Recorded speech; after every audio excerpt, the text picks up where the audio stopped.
Bismillahirrahmanirrahim. Darsu capan enay etammo on ender deftere matnu dinden. Darsu jeegaɓo on ender kasu subahati on. Joni noon karam komin ɓe maaki e ngol sengoɗel capanɗe joyi e nayaɓol hiɗen hella ley. ɓe maaki ida arafta si a andi ma dakartu laka konko mi jantanima ɗo hara kadi ko ma'rifata qalbin hara ko gandal ɗende ardirɗa wa arafta a andi ashirka billahi a andi sirko woni sirkangol allah alladi on sirku qala allahu fihi mo allah daali fi mum allah daali fi sirku inna allaha no allah la yaghfiru o hafranta an yushraka bihi neɗɗo sirkanɗomo maayidi e mum wa yaghfiru himo yewtana o hafrana ma duna imo hafra ma duna dhalika kala ko hewta sirku liman yasha wonande o faala hafrangol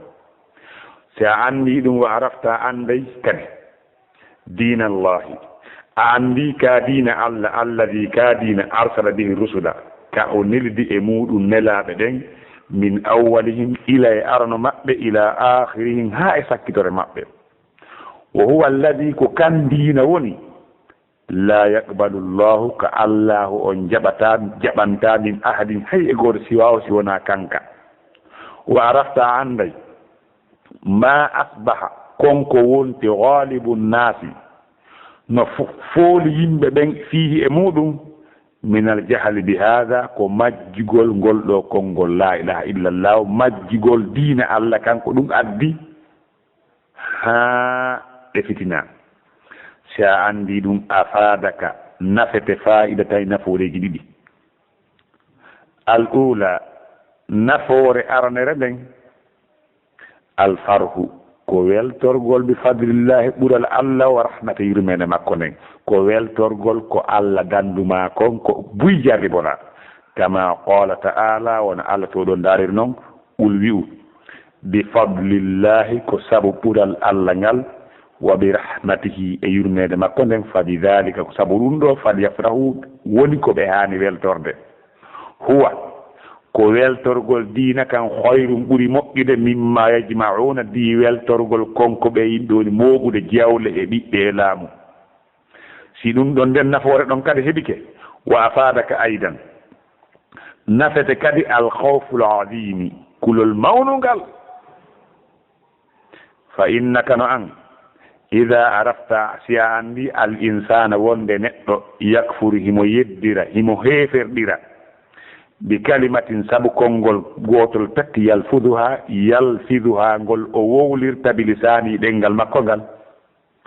wagat gom ɗi yaquluha kañum neɗɗo on no wowla ngol konngol heeferaku wo huwa hara kanko de sa jahilum himo majji e maggol fala yu'daru bil jahli wo hara o gantina o jaɓirantake ganto sabu majjire o jaɓantake nganto sabu majjigol makko e mum wagat gom ɓi yaquluha no wawi wonde tode kañum neɗɗo on o wowla ngol konngol heefirɗinaygol wo huwa hara kanko yadunnu himo sikkatode annaha no ngol konngol tuqarribuhu ila llahi himo sikka ngol konngol ɓattinaymo ko allah ta'ala tuɗon kama kana wono laatorno yafalu no huwa ɗum alkuffaru heferaɓen khususan tentini noon in alhamaka allahu si allah longinima ma qossa konko allah issi an qawmi musa ngay e yimɓe andam musa ɓen ma salahihim wondude e moƴƴugol maɓɓe ɓe yimɓe andaɓe musa ɓe wonduno e mum wa ilmihim e gande maɓɓe annahum no kamɓe yimɓe andaɓe musa ɓen atawhu ɓe arno ka andam musa o ilina ko ɓe wi'amɓe mo ɓaaɓe lumbi maayo ngon ɓe wi ij'al lana waɗan men ilahan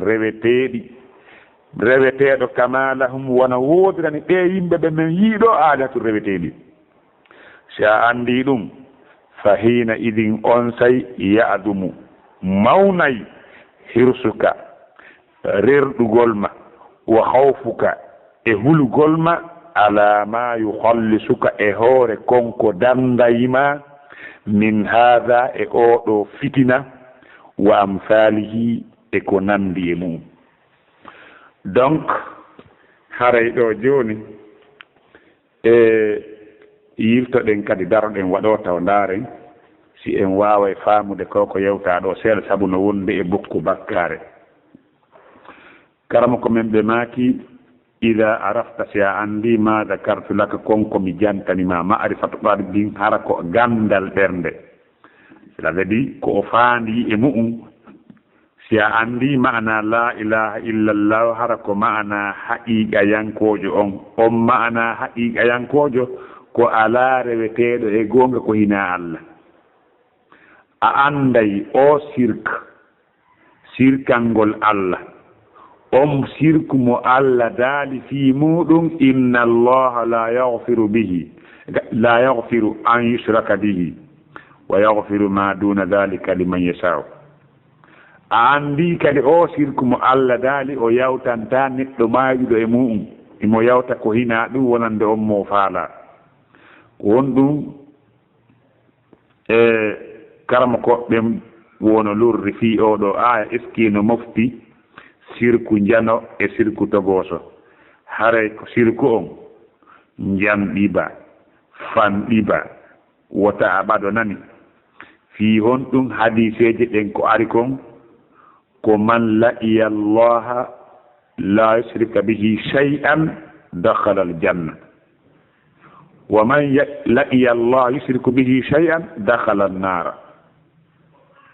wa Allah daali wa'budu llaha wa la tushriku bihi shay'an. sirku janɗi fanɗi woɗɗito ɗum nani woɗɗito. min mi ala natude e détail ji koni hakkude ɗum ko janɗi e ko fanɗi toon. sirku on sini andi ko sirku mi woɗɗitoto yo Allah newnan in woɗɗitagol sirku janɗi fanɗi. donc ko ɗum woni ko sortata en probléme. karama ko men maki wa arafta andi ka dina Allah dina Allah kan alladhi kan dina arsala bihi rusula ka o nelidi e muɗum nelaɓe ɓen min awwalihim ila akhirihim ilay arano maɓɓe ha e sakkitoro maɓɓe. alladhi kan dina la yaqbalu llahu min ahadin dinan siwahu. Allah jaɓanta hay e goto dina ñandargal si wona kanka. ɗum noon ko faanda kan dina ko rewgol Allah kanko tum wono Allah daalir noon wama arsalna min qablika min rasulin illa nuhi ilayhi annahu la ilaha illa ana fa'budun wa laqad ba'athna fi kulli ummatin rasulan an ibudu llaha wajtanibu at-taghut. e ko nandi e ɗen ayege ɗe anduɗen firo muɗum. Allah daali kadi wa man yabtaghi ghayra al-islami dinan falan yuqbala minhu. Allah jaɓanta goɗɗo si wona diina l'islamu rewgol Allah tum har sirkanali mo totta haqqeji Allah ɗin haqqeji yaɓe Allah ɓen. si a andi ɗum kadi a ettike ha andi diina Allah kan a andi tawhid a andi shirk wa arafta a andi ma asbaha konko wonte ghalibu nnas no fooli yimɓe ɓen fihi e muɗum min aljahli bi hada bi mana wa arafta a anday ma asbaha ko wonte ghalibu nnas no fooli yimɓe ɓen fihi e muɗum min aljahli bi hada ko majjugol e ma'ana la ilaha illallah. ko karama ko min faandi ɗo kadi ay bi ma'ana hadhihi alkalima mimma taqaddama dhakarahu ذكره قول مؤلف رحمه الله تعالى فالعجب. نعم ko faandi ɗo ko yewta ɗo wonde koko yewta ɓaawo ga wonde ko ɓuri hawnade kon ko on nodditorɗo l'islamu tawa o anda siro la ilaha illallah ko ɗum woni ko faanda ɗon kadi. si ɗum feƴƴi kanon koye maki si tawi a andi ɗum a andi ko fooli yimɓe ɓen gon ko majjere Allah andinima ko fooli yimɓe ɓen ko naadiɓe ha ɓe yi sirku on ko tawhide wontan ɓe sirku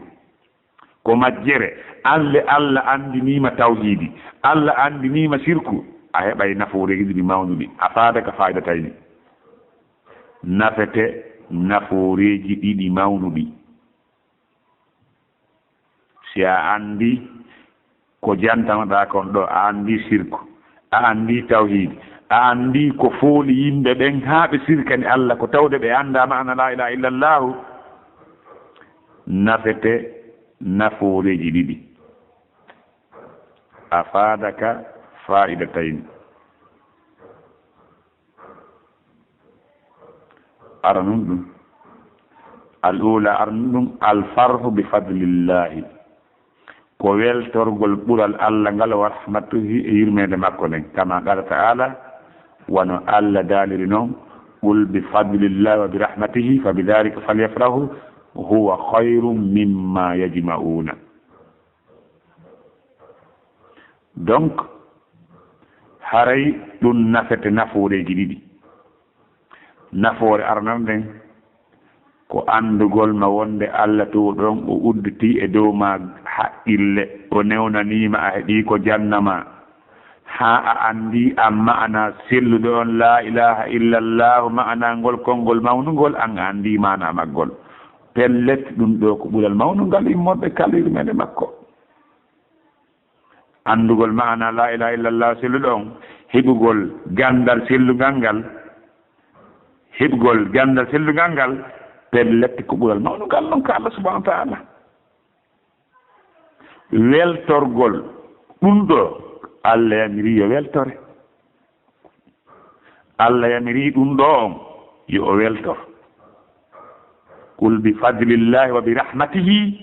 fa bidhalika falyafrahu huwa khayru mimma yajma'una qul wi'u bi fadlillahi ko ɓural Allah ngal woɓɓe wiya ɗum ko l'islam wa bi rahmatihi e yurmede Allah woɓɓe ɗum ko sunna fa bidhalika falyafrahu ko ɗum ɗo ɓe foddi e weltorde huwa ko ɗum ɗo khayrum ɓuri moƴƴude mimma yajma'una weltorgol jiyaɗo on ko Allah nemini kon e hoore makko immorde e gandal e dewal ko jeeya ɗum e piiji fodduɗi e weltorede wono ardi noon e hadis nelaɗo maki lisso'ini farhatani farhatun inda fitrihi wa farhatun inda liqa'i rabbi noɗon neɗɗo horɗo weltareji ɗiɗi weltare sanga nayi mo hunto e weltare sanga nayi mo fotta e joomi makko karam komi maati kadi wa afadaka nafete kadi aydan kadi alkhawful azimi kulol mawnugol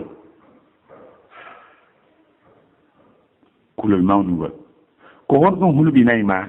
ko hulɓinayma ko nde yanata e sifa ko yimɓe buyi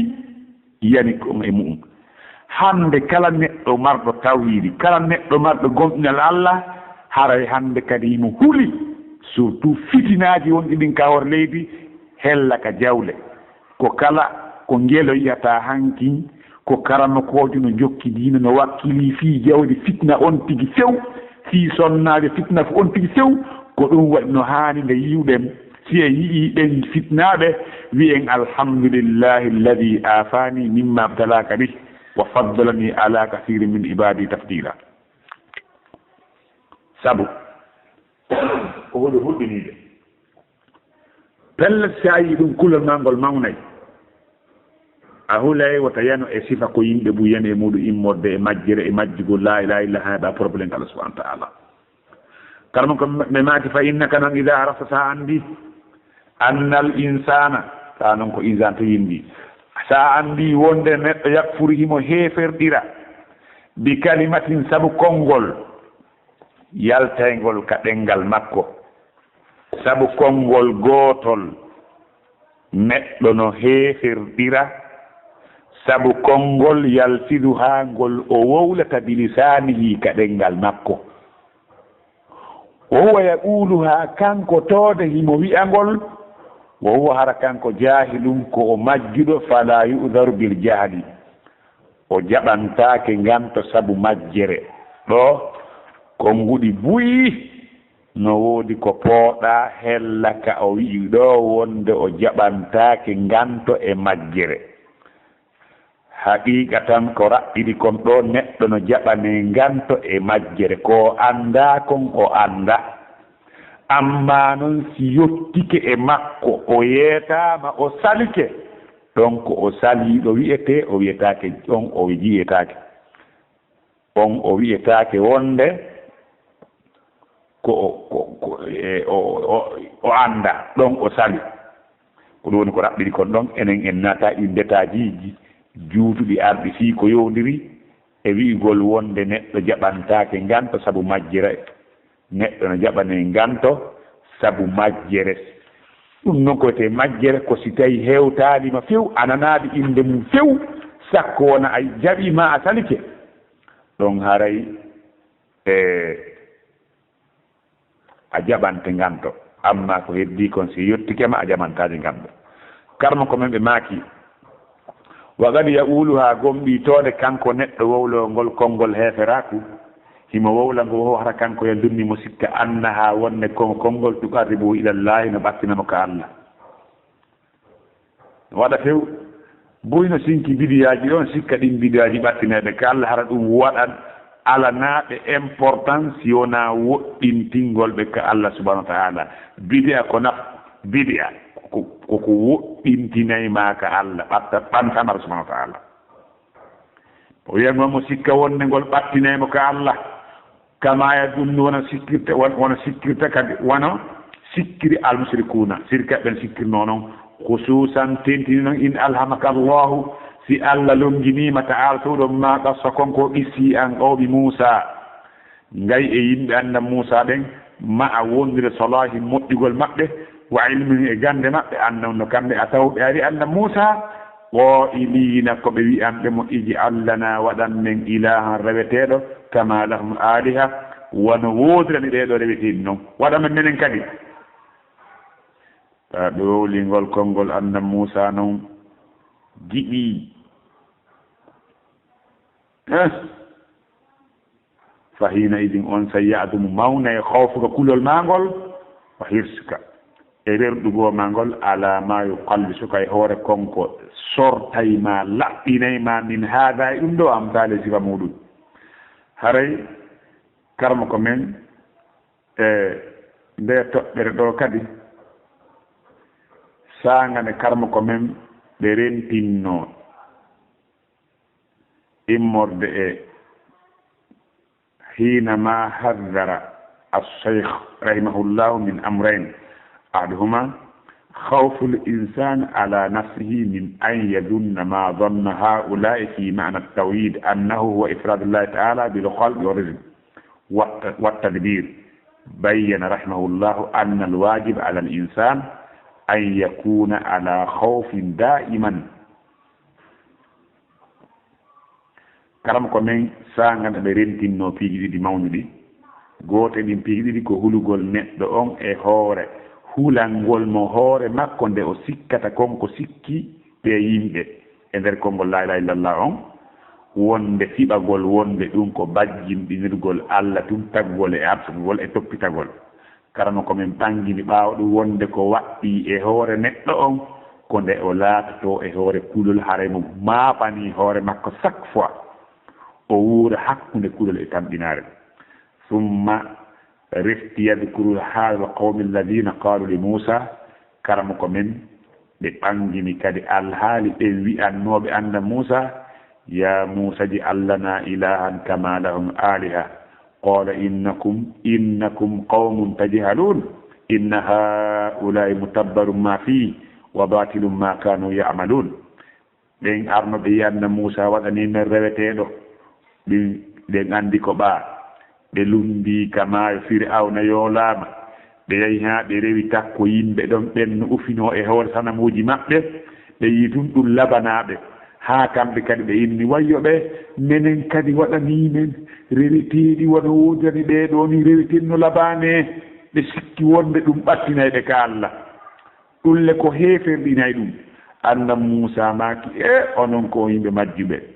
ɓeɓe yiwuɗon hino rewa sanamu ɗo ko halkaɓe ko ɓoni koye mum ko mere kadi ko ɓe laatiɓe golla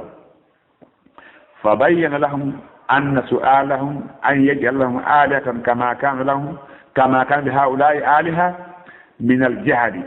fa hadha yu'addi ila khawfi al-insan ala nafsihi min an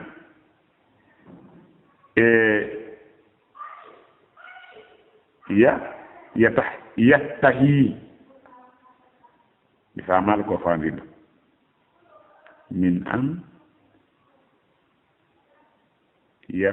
yantahi ko fandido ko de on tiyanta e majjireji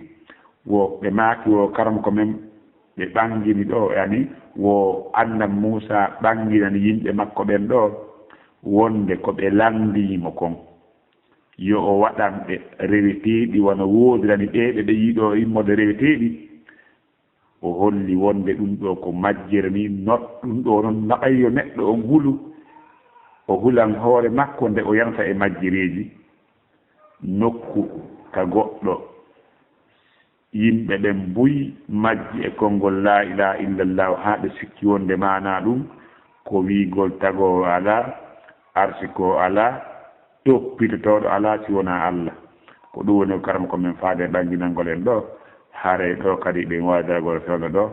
ɗen toro Allah hawrni sawaba o jaɓana en golleji men ɗin o yawtana en kala junubaji ɗi wonɗen e faggitade e ɗum ɗo fi hon ɗum e faamu men on wona ko juuti e ɗum ko tawde musidɓe men no lando en tun e ɓangingo yerkonti faami kon ko ɗon tina ettude ɗum ɗo eto haray en turki Allah subhanahu wa ta'ala yo harne sawaba kala ko yi'uɗo ngaale no hawrodire sawaba ande ko immorde Allah subhanahu wa ta'ala amma siko faljere haray joomi an ko woɗɗitide ɗum la dillu rabbi wala yansa wallahu alam